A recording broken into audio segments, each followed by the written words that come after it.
want to talk about a topic that's been on my mind for quite a while, and I've been wondering how best to tackle it. That topic is AI in cross-stitch. I want to say something, but I also don't want to be controversial, except that maybe I can't avoid the controversy on this one. I feel that the best I can do is to share some thoughts and my own personal view as a starting point for you to form your own opinion on it. Wherever you stand on it, I think it's important to have consciously thought about it and been aware of all the arguments around it. I want to dive into what brought this all to a head for me, and then talk a bit about the different issues that crop up when we're talking about AI in cross-stitch. I'm Kat, and I'm delighted to welcome you to my channel, Catkin and Lily, where we talk all things cross-stitch. So, to set the scene, I think I should be super clear about what I'm not doing in this video. And there are 3 things. Number 1, I'm not telling you what you should think. You can make your own mind up, and I will be respectful of your opinion as I expect you to be of mine.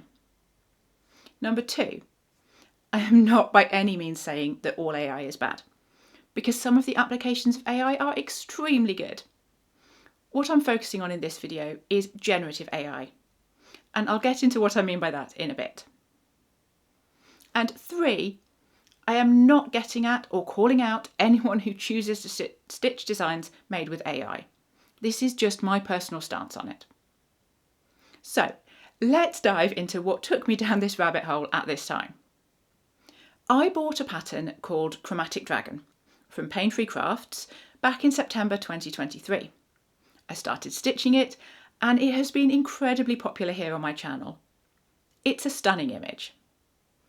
Now, I had popped back to the listing on Pain-Free Crafts around October-November 2024, I think possibly to grab the link for someone, and I noticed that it stated, "Please note that the image this chart is based on used generative AI as part of the creation process." I honestly don't know if it said this when I bought it. If it did, I might well not have noticed because it wasn't so much at the front of my mind at that time. I just had it down as being charted from artwork by Mikey Bergman. So when I saw this statement about generative AI, I dug a little into Mikey Bergman on the internet and found that he seems to very heavily use the generative AI tool Midjourney to produce his art. Now, I'll talk more about my thoughts on the use of the word art in this context later, and as I say, I'll share more about what is meant by generative AI, but for now, let's stay on the story. I got to 27% completion. That's around 57,000 stitches on Chromatic Dragon, a cross-stitch that was made using generative AI. I would not buy that design now, knowing what I know. So I had to ask myself, do I want to keep stitching it? If you would have answered yes to that, then I wouldn't argue with you. However, in the end, I felt that to continue stitching it would really be at odds with my stance on generative AI. When I imagined how I'd feel if I finished it, I hung it on my wall, I felt that every time I walked past it, I might just go, oh. I really didn't think it was worth me spending a very large amount of time completing the other 73% of the pattern to find that out. That's a sunk cost fallacy. Yes, I've sunk possibly 250 to 300 hours into it already, but sinking another 700 to 800 hours into it would be really silly, and I would be better served spending it on something else. So, Chromatic Dragon is now a UFO, an unfinished object for me, and instead of being sad about that, I'm seeing it as an opportunity to stitch something else. Okay, so what is generative AI? You may well hear me simply using the term AI for the rest of this video, because in the context of cross-stitch patterns, what I mean is generative AI. So this is very specifically a program that generates images based on a written prompt or series of prompts that a person has given it. The most well-known one is Midjourney, but there are lots of others. I'm not talking about the use of many other digital tools available for drawing. These still involve a person drawing an image, just with a digital pen or pencil rather than a physical one. Now, how generative AI is used when making an image varies greatly. As I mentioned, it could be entering written prompts that spit out an image, and that's the endpoint. It could be entering written prompts and then tweaking a little or even a lot to adjust details, change colours, etc. AI could be used to create small elements that are combined together to make a larger image. It could be using those small elements to add to an image that has otherwise been drawn by hand. Now, you may feel very differently about an image depending on what percentage of that final image has come from AI, and how much, if any, has ever been drawn in any way from scratch by the creator. Now, this is also why I find myself using inverted commas when I say AI art. Because I honestly don't see how someone who puts a prompt into a generative AI program like Midjourney and then takes the resulting image and calls it their art is an artist. I don't doubt that there is a skill to writing the prompts in such a way that the generative AI spits out the image that you were trying to get. But I would argue that's not art. And it doesn't require the years of training and practice that a true artist will have undertaken. So my preference is not to use images that have had any AI used at any point. But I realise that's quite a hard stance to take. And I might not even know if it had been used very minimally. Let's dive into the factors that I've considered in reaching this decision and the potential issues that I see around AI cross-stitch patterns. So number one is copyright. The way that generative AI works is that it has to be fed a lot of existing images and artwork to train it. And these are often copyrighted images created by artists who have never given permission for their art to be used in this way. So the hard line on this is that AI is using stolen art. And even though you will hear a lot that AI generates new and unique art, it's also possible that what it throws out could be pretty close to or even identical to existing artwork. This is especially true where the written prompts given to the AI ask it to produce an image in the style of X. But I feel this is somewhat irrelevant, given that the AI models are trained using copyrighted images in the first place. That's the really key sticking point for me. Number two is janky images. This one is a very real thing and something I'm sure you've all come across, where AI images have things that are just physically impossible, especially when it comes to people or animals. It just doesn't inherently understand living forms in a way that we instinctively do as humans. We understand how certain bits of bodies connect in certain ways, or that limbs can't go at certain angles, or how many appendages a creature usually has. And you can end up with obviously silly things like an image with an extra arm that doesn't connect anywhere, or 6 fingers, or more subtle things that just don't look quite right. One thing I've been noticing a lot recently is that AI doesn't seem to understand hair, because I've seen quite a lot of images where there are closed loops of hair that just aren't physically possible. It just kind of goes round on itself. Now, of course, it is very possible, in fact very likely, that AI will get better at this. And I suspect an experienced user of AI would say that it's pretty easy to make sure that you don't have these issues. But the fact remains that there are cross-stitch patterns out there that do have these issues. I've seen them really recently. And no, I'm not calling those out here because that is not the point of this video. Number 3 is similarity of images. As I see more and more AI images, I'm starting to recognise them because they do have a kind of AI vibe, which is hard to define, but it's definitely there. I find very often it's something about the colours that are used, either very stylised or a rainbow spectrum seems to be very common. And the style is often very whimsical with lots of tiny details and pattern. And the initial impact of many AI patterns I've seen is a real wow.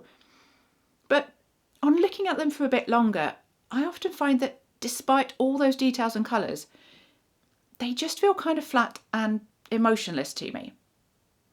Now, part of this may be that, so far, AI has often fallen short when it comes to creating textures, any kind of dimension and perspective, and light source. This is something that artists spend a lot of time learning to represent. But I think even if we couldn't draw something ourselves that accurately incorporates all those things, we have a natural understanding of how things appear. So our brain can spot that something looks a little bit off, even if we don't know exactly what it is. And that for me is AI images at the moment.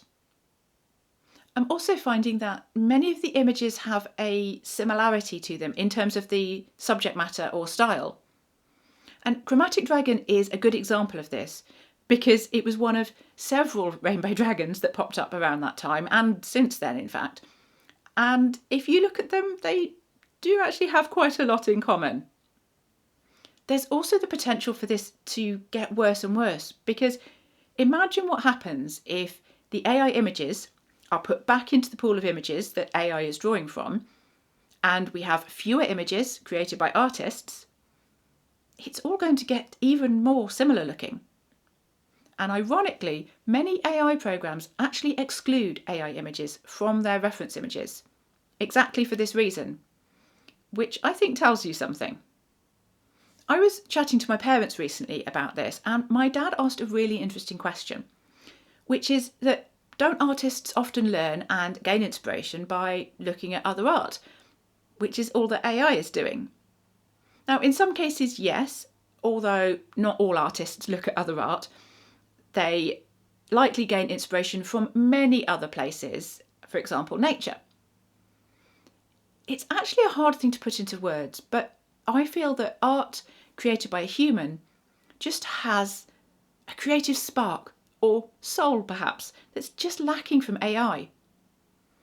Our life experiences, sense of style, and so much more combine to make anything that a human draws have some quality that makes it feel more convincing, more vital. I don't know what the right word is here, but I'm willing to bet if you've looked at AI images, you might know what I'm talking about. Number 4 is poor quality.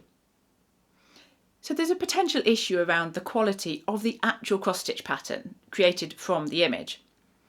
But this depends a lot on how the pattern was created, and to be honest, that will be the same for any large full coverage designs, whether they're based on images from a human or AI.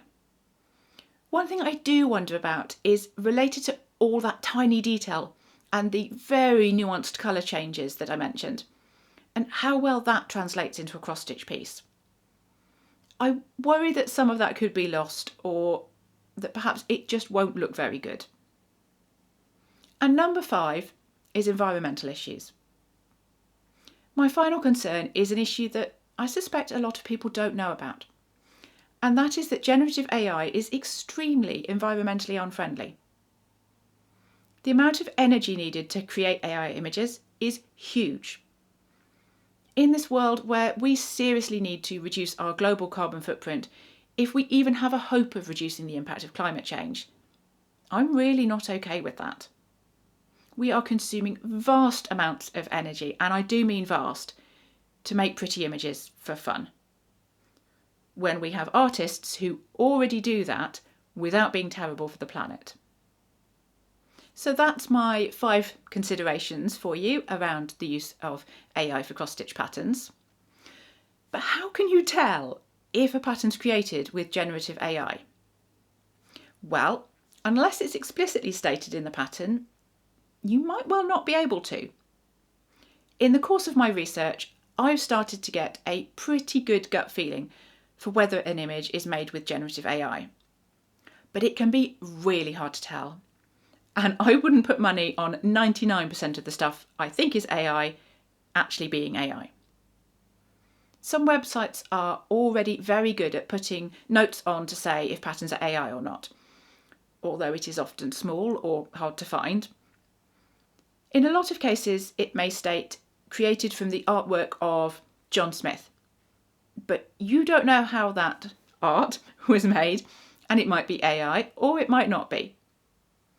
If you really want to know, you can go on a mission to look up the creator on the internet to see if you can find out, but that's quite a lot of effort to go to.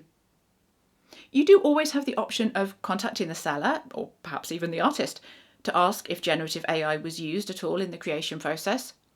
I have done that in a few cases and had useful responses.